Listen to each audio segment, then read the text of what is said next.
ఈ శ్వేతపత్రము ఎవరినో కించపరచడానికో ఎవరినో తక్కువ చేసి చూపించడానికో లేకపోతే మేమేదో రాజకీయంగా ప్రయోజనం పొందడానికో లేదా మేమిచ్చిన ప్రజలకిచ్చిన గ్యారెంటీలను ఎగవేయడానికో ఈరోజు ఇది పెట్టలే. ఇందులో ఎవరు వ్యక్తిగతంగా తీసుకోవాల్సిన అవసరం లేదు అధ్యక్ష. దీంట్లో ఏముంది, మేము ఈ మొత్తం నివేదికలో ఎక్కడైనా 42 పేజీల నివేదికలో ఎవరినైనా నిందించినట్టు కానీ ఎవరినైనా వ్యక్తిగతంగా దూషించినట్టు కానీ ఇక్కడ నివేదికలు ఉన్నాయి అధ్యక్ష. అంటే బేసికల్లీ ఇంకోటి కూడా జరిగింది అధ్యక్ష. నాకు తెలిసిన సమాచారం మేరకు ఈ రిపోర్ట్ ఇదంతా కూడా ఇది ఎవరు తయారు చేసిండ్రు, మీకు తెలంగాణ అధికారుల మీద నమ్మకం లేక మన ముఖ్యమంత్రి గారి పాత గురువు గారి శిష్యులు ఒక రిటైర్డ్ ఐఏఎస్ అధికారి ఒక సస్పెండ్ అయినటువంటి ఫైనాన్స్ డిపార్ట్మెంట్ ఆంధ్రప్రదేశ్ అధికారులను పెట్టి ఇదంతా ఒక కుక్కుడప్ స్టోరీ తయారు చేసి ఇది ప్రజల ముందు పెట్టేటువంటి ప్రయత్నం చేస్తూ ఉన్నారు. సరే, ఆ వివరాలు వాస్తవాలు వచ్చినప్పుడు నేను అన్ని విషయాలు కూడా బయట పెడతాం అధ్యక్ష. నో, ఐ వుడ్ లైక్ మాకు తెలుస్తాయి కదా, అందుకే మాకు తెలిసిన సమాచారం మేరకు అన్నాను. సరే అధ్యక్ష, పేర్లు చెప్పమంటే చెప్తా, ఆధారాలు చూపించమంటే చూపిస్తా. అట్లా నేను ఎందుకంటే అలా బోదలుచుకోలేదు. In your white paper, very conveniently, you are using RBI, you are using CAG, you are using Telangana budget in brief.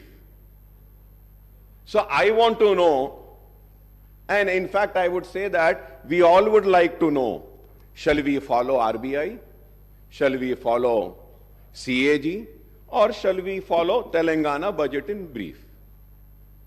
What does the Constitution say? What does the rule position say? The state budget we need to follow, we need to discuss on this. And CAG is the authority which audits. Yes, report dete ho. तो हम ये देखते हैं. तो now if you have to see your white paper, Honorable CM साहब, इसमें हम RBI भी ले रहे, CAG भी ले रहे, स्टेट बजट भी ले रहे, wherever it is convenient for us, we are taking it. Sir, I am not here to protect anybody, sir. Let me make it very clear. I am here to protect my state of Telangana, sir. I do not want a wrong message to be sent by this house that this state is in distress.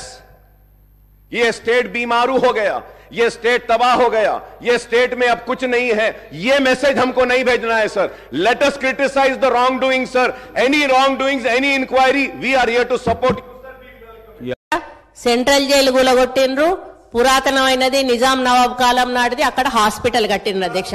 అదే hospital ఊరవతల కట్టుంటే పేషెంట్లకు కూడా మంచిగా ఉంటుంది అధ్యక్ష. పురాతనమైన jail కూడా అక్కడ ఉండేది అధ్యక్ష. ప్రజలు కూడా చూస్తున్నారు అధ్యక్ష. మా సోదరిమణి సురేఖ గారు ఒక మాట అన్నారు, హాస్పిటల్ ఊరవతలు ఉండాలన్నట, జైలేమో నడి ఊర్లు ఉండాలన్నట. ఇది ఏం ప్రేమ అధ్యక్ష. ప్రజలు ఇబ్బంది పడొద్దు, వరంగల్ నడిబొడ్డున ప్రభుత్వ ఆసుపత్రి ఉంటే ప్రజలకు మేలవుతుందని ప్రజల కోసం నడిబొడ్డున మేము ఆసుపత్రి కడితే దాన్ని కూడా మా సోదరిమణి తప్పుపడితే నేను అది వారి విజ్ఞత వదిలేస్తా అధ్యక్ష. ఇకపోతే వైద్యం కూడా నిర్లక్ష్యమైందని సోదరిమణి చెప్పారు అధ్యక్ష. బయట ఉంటే ఆరోగ్యకరంగా ఉంటారు పేషెంట్స్. పురాతనమైన జైలు భవనాన్ని పడగొట్టాల్సిన అవసరం ఏమొచ్చింది? ఎందుకు పడగొట్టాల్సి వచ్చింది? ఈ రోజు చెట్టుకొక్కరు పుట్టకొక్కరు అయిన అధ్యక్ష. వాళ్ళ భార్యలకు వాళ్ళు ఎక్కడున్నారో కూడా తెలియనటువంటి పరిస్థితి ఉన్నది. ఇలా ముఖ్యమంత్రి గారు ప్రాజెక్టులు కట్టినా, ప్రగతి భవన్ కట్టినా ప్రజల కోసమే కట్టిన అధ్యక్ష. కానీ వీళ్ళు ఏం చేసిందంటే అధ్యక్ష, ప్రాజెక్టుల మీద దుష్ప్రచారం, చివరికి ప్రగతి భవన్ మీద కూడా దుష్ప్రచారం చేసినారు. సరే, మొన్న గౌరవనీయులు బట్టి విక్రమార్క గారు ప్రగతి భవన్ లో గృహప్రవేశం చేసినారు. చాలా సంతోషం, వారికి నా శుభాకాంక్షలు. అయితే అధ్యక్ష, గతంలో ఇదే నాయకులు ఏమని చెప్పింది అధ్యక్ష, ప్రగతి భవన్ లో 150 గదులున్నాయని, బుల్లెట్ ప్రూఫ్ బాత్రూమ్లు ఉన్నాయని, 250 సీట్లున్న సినిమా థియేటర్లు ఉన్నాయని, స్విమ్మింగ్ పూల్లు ఉన్నాయని చెప్పిండ్రు. మరి ఇప్పుడు బట్టి గారు చెప్పాలి, ఎన్ని రూములు ఉన్నాయో, స్విమ్మింగ్ పూల్లు ఉన్నాయా, ఏమున్నాయో ఇప్పుడు బట్టి గారు సమాధానం చెప్పాలి. అధ్యక్ష, మా నాయకుడు తన కోసం ఆలోచించలే.